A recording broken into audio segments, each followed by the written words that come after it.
Berita hari ini, HIMSI lakukan Music, Charity, and Humanity. Audiensi Rektor Universitas Pakuan.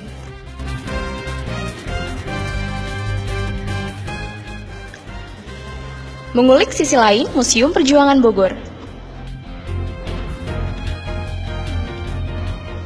Menikmati es koci, coconut dessert with ice cream and mochi. Mengikuti jejak keseharian badut pinggir jalan.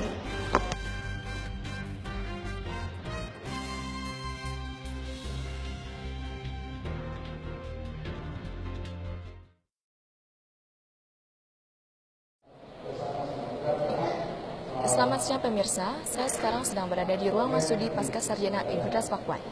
Di sini sedang diselenggarakannya acara audiensi mahasiswa dan rektor yang berlangsung pada pukul 1 siang tadi. Acara dibuka oleh Presiden Mahasiswa Okto Wilzardo dan pembacaan puisi yang dilakukan oleh salah satu mahasiswa Universitas Pakuan. Acara ini bertujuan untuk menyampaikan beberapa tuntutan audiensi yang dilaksanakan pada Rabu 18 Mei 2016 kemarin. 8 poin tuntutan itu diantaranya yang pertama, Bibin Rubini berterus terang bahwa memang ada beberapa hal mengenai standar nasional pendidikan yang kampus Universitas Pakuan belum tercapai. Bibin Rubini sangat terbuka apabila mahasiswa ingin menyampaikan aspirasi mengenai segala keluh kesah di Universitas Pakuan. Yang ketiga, pembangunan di Universitas Pakuan berjalan lambat. Ini dikarenakan sedang mengalami krisis ekonomi. Yang kelima, statuta Universitas Pakuan akan diamandemen, diperbaiki, dan disesuaikan. Yang kelima, Bibin Rubini akan segera menegur kontraktor terkait tidak diterapkannya aspek K3 dan dipersilakan untuk melapor beserta buktinya bila menemukan kelalaian maupun korban lagi di konstruksi. 6. Laporkan siapa dan jenis pungli lainnya apabila terbukti akan ditindak tegas oleh Bapak Bibin Rubini. Dan yang terakhir, Bibin Rubini akan mengusahakan dengan optimal untuk mensejahterakan sivitas akademik. Itu adalah 8 poin yang disampaikan mahasiswa kepada Rektor Universitas Pakuan. Saya Ismita Riansyah melaporkan langsung.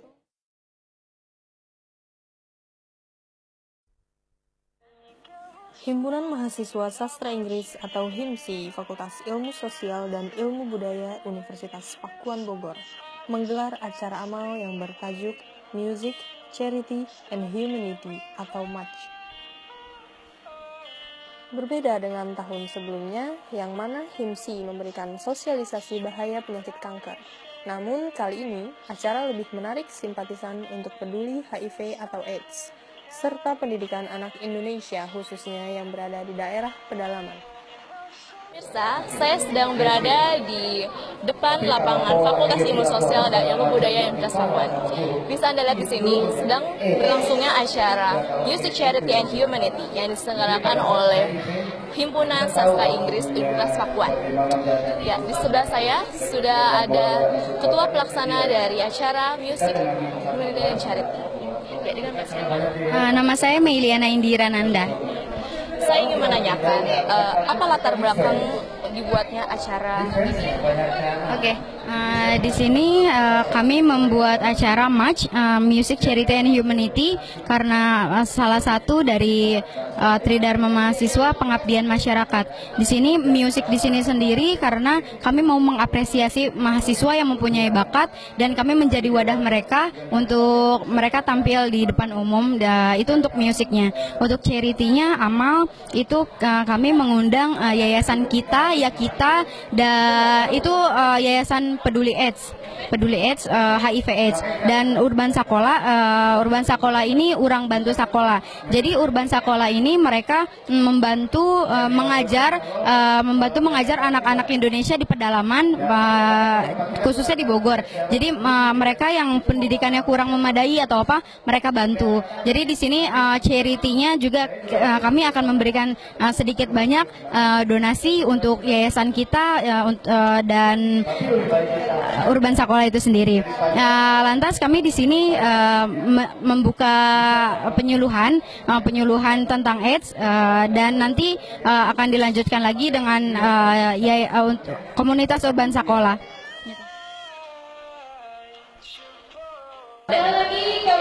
Mas, dengan Mas siapa? Dengan saya Egy Ramadan. Saya mau bertanya, pendapat Mas mengenai acara charity ini seperti apa? Acara charity ini ya sangat bagus ya kalau misalnya dibilang ya. Dan memang sangat apresiasi sekali sama orang-orang yang kena penyakit sama orang-orang AIDS. Jadi ceritanya tuh orang AIDS itu memang kita kudu peduli dengan mereka, gitu. Bukan untuk dimusuhi. Itu dia.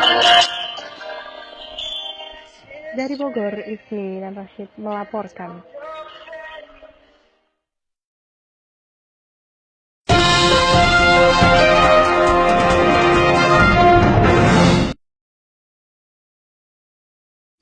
Bogor merupakan salah satu kota yang memiliki banyak peninggalan sejarah dan kebudayaan. Maka dari itu, kota ini mendapat sebutan Bogor The Heritage. Salah satu bangunan bersejarah itu adalah Museum Perjuangan Bogor. Museum yang terletak di kawasan Jalan Merdeka ini memiliki lebih dari 500 koleksi benda-benda peninggalan masa perang melawan penjajah.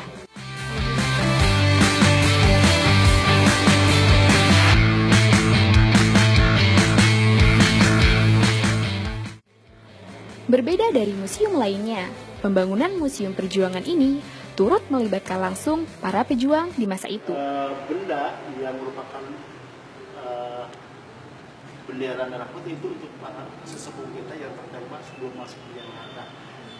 Benda ini memang adalah benda yang sangat menarik karena dari tahun 45 sampai sekarang menampakkan bendera yang masih asli dan ini bukan tiruan, jadi konsepnya bisa kelihatan dari asli dan lihat. Ya, udah kelihatan. Ini yang jadi pelajaran buat kita bahwa jihad fisabilillah bisa dilihat hari ini. Bahwa orang tersebut dulu berjuang ridho karena Allah Ta'ala, demi bangsa dan negara.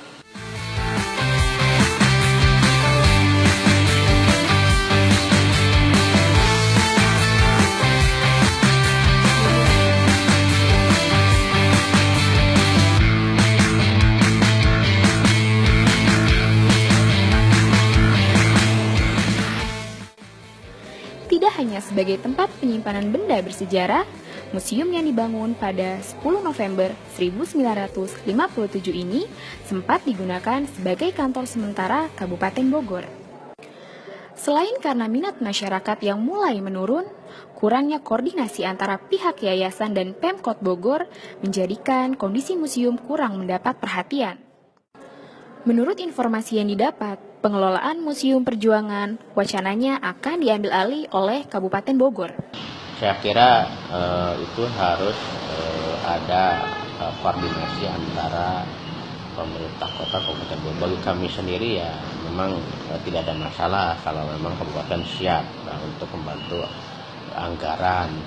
Dengan catatan penyerahan itu kan dari mulai aset harus betul-betul diserahkan seluruh, jadi mulai aset tanah, aset gedung di dalamnya, karena itu harus tidak semudah membalikkan telapak tangan menyerahkan itu. Jadi harus semuanya berdasarkan aturan-aturan yang jelas ya. Ma'ruf sebagai pengurus museum berharap pihak manapun yang nantinya mengambil alih pengelolaan museum ini dapat segera memperbaiki sehingga menjadi lebih baik. Terlepas dari persoalan antara Pemkot dan yayasan, kita sebagai warga Indonesia, khususnya warga Kota Bogor, harus menjaga warisan sejarah ini. Ya, memang sudah seharusnya situs bersejarah seperti museum ini menjadi media pembelajaran bagi generasi selanjutnya.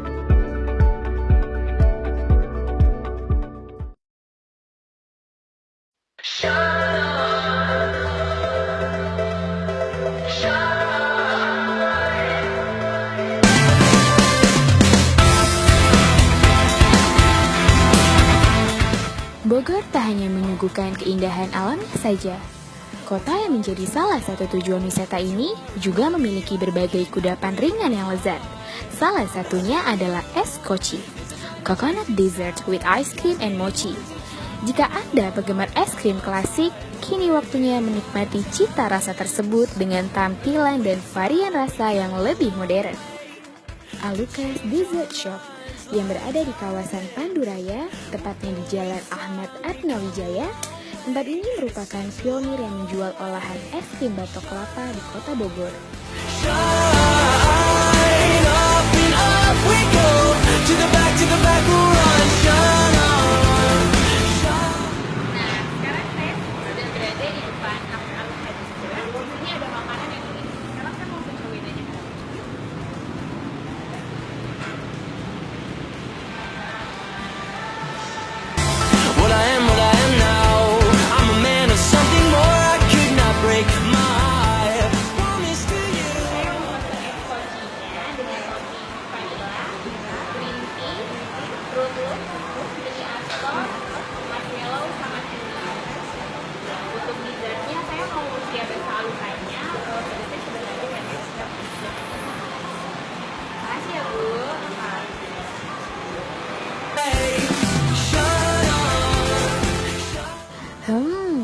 Dari namanya saja sudah unik. Kebayang dong bagaimana rasanya. Berbagai macam rasa es krim dengan paduan topping unik bisa kalian nikmati. Tidak ketinggalan, isi dari kerokan kelapa mudanya yang segar pun bisa langsung kalian makan.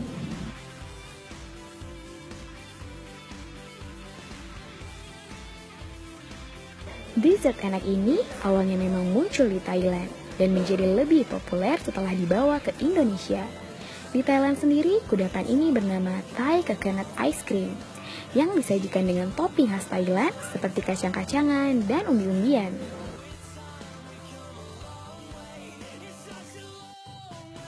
Yap, hal itulah yang kemudian menginspirasi Alucas Dessert Shop untuk kembali menginovasi cita rasa dari es krim tersebut. Tentunya dengan varian topping yang lebih menarik dan rasa yang enak, seperti buah-buahan segar, nata de coco, sereal, dan mochi.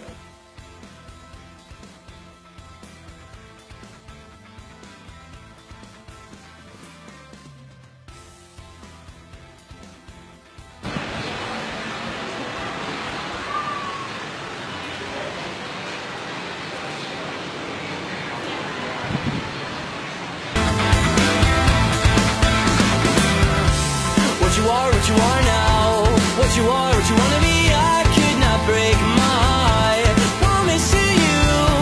There's a sudden change in sound, cascading words that drown you out like a tidal wave. Like diamonds, we're built with time. We come a long way to change our minds. Like diamonds, we're built with time. We come a long way. It's such a long way. Recommended banget untuk kalian masyarakat Bogor yang ingin meluangkan waktunya atau sekedar berhangout bersama teman-teman untuk datang ke kafe Alucas Dessert ini.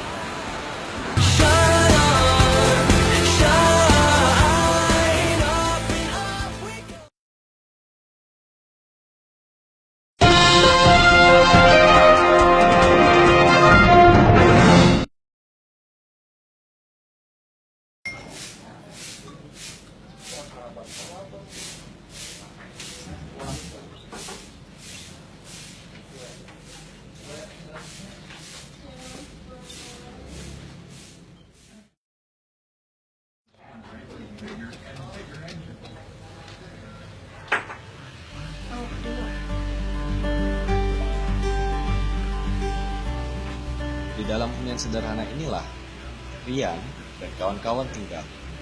Ia adalah salah satu yang memilih berprofesi sebagai badut pinggir jalan. Dimulai pagi hari, Rian bersiap menjalani keseharian.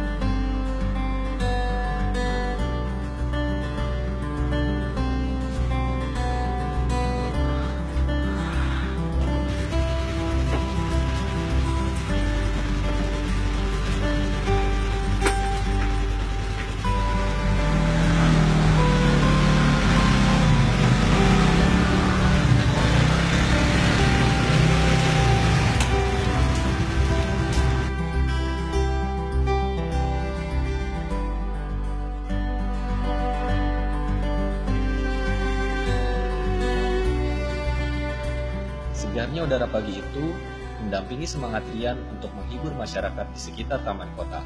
Ya, memang setiap minggu pagi, ia memulai pekerjaannya di lapangan Sempur Bogor.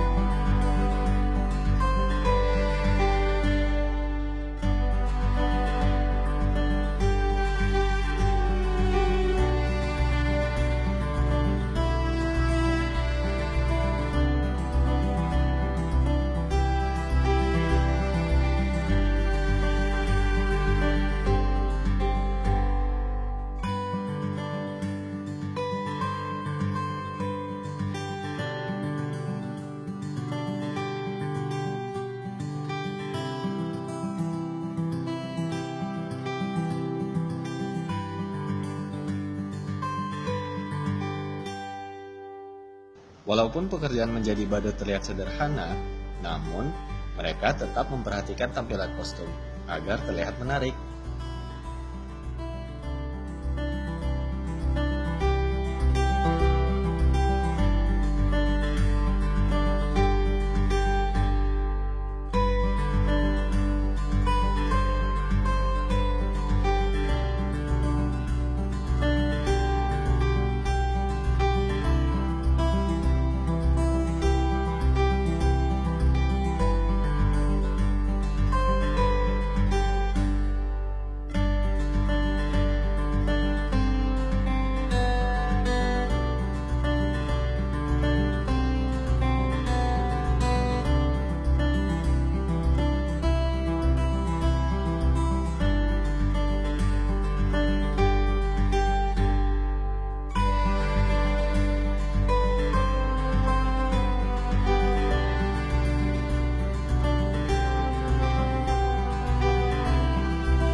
Melewati keramaian, badut pun siap melakukan aksinya.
Berada di dalam kostum selama kurang lebih 30 menit, sudah cukup membuatnya bermandikan keringat. Namun, rasa syukur tetap terpanjat setelah mendapatkan hasil yang sebanding dengan kerja kerasnya.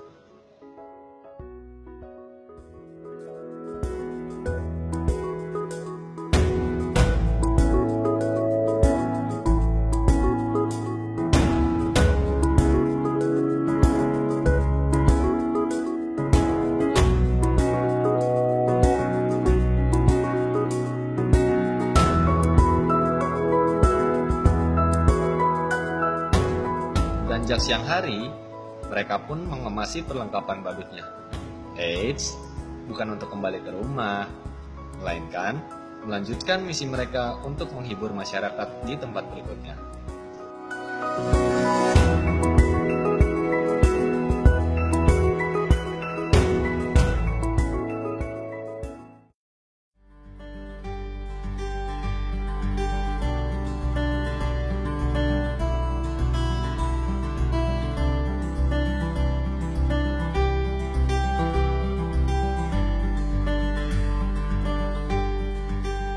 Kawasan Bank Barung, Bogor telah menjadi rumah kedua baginya.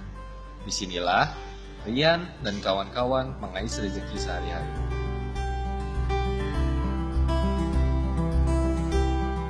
Bermula dari Abuy, pria asal Bogor ini sudah 10 bulan menjalani profesi badut. Ia terinspirasi dari rekannya yang lebih dulu menggeluti profesi ini. Tapi sekarang, ia hanya bertugas mengawasi anak buahnya yang berjumlah 8 orang.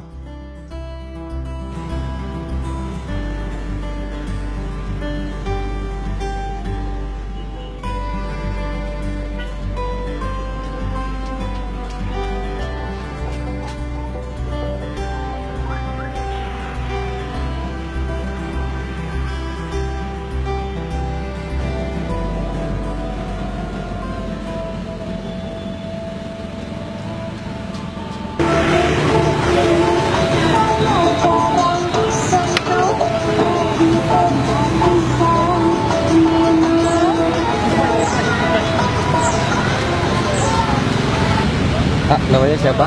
Iya nak, Umurnya? 24. 24. Udah berapa lama jadi badut? 3 bulan. 3 bulan? Iya. Oh, biasanya mangkalnya di mana aja sih? Di sini doang sama air mancur sama subur. Alasan kenapa memilih jadi badut? Jujur saja ya, saya lulusan SMA dan saya baru habis kontrak puasa bulan April. Berhubung sekarang saya udah ngelamar kerja kemana-mana, paling kan habis lebaran. Susah soal sekarang nyari kerjaan. Iya. AA sama mana sih? Udah berapa lama tinggal di Bogor? Saya asli Bogor. Di Bogor. Motivasi AA yang apa sih motivasi AA supaya bisa terus kerja jadi badut gitu selama 3 bulan? Motivasinya cukup simpel sih, cuma untuk menghibur orang-orang yang ada di dalam mobil, motor, menghibur mereka. Motivasinya untuk menghibur saja. Kalau ini ya penghasilan berapa sih sehari-hari? Penghasilan dibagi 2, misalkan dapat 100.000 sehari, 50 untuk Abdi, 50 untuk Abuy, 50 buat saya. Tapi 50 itu saya bersih, rokok dari Abuy, makan dari Abuy.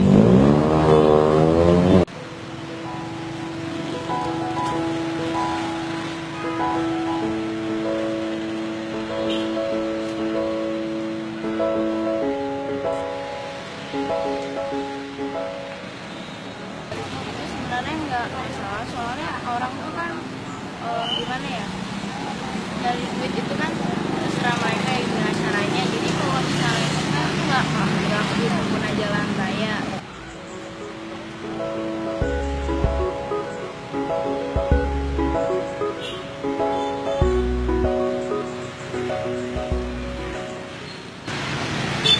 Kalau menurut saya tanggapan ada baru di pinggir jalan ya ini sebenarnya sih sedikit mengganggu aja. Cuman kan orang lalu lintas, nah mereka ini sedikit mengganggu aja udah.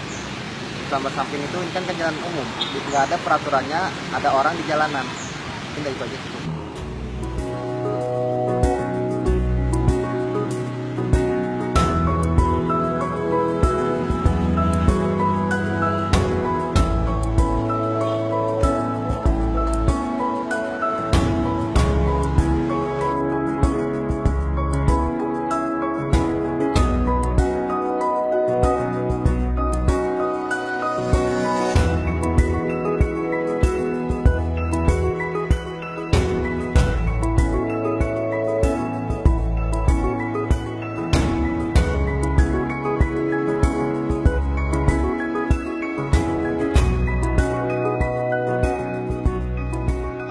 Pekerjaan yang dijalankan, selama itu halal dan dijalani dengan keikhlasan, setiap langkahnya akan bernilai ibadah. Maka jangan berhenti, Jika terjatuh, bangkitlah lagi.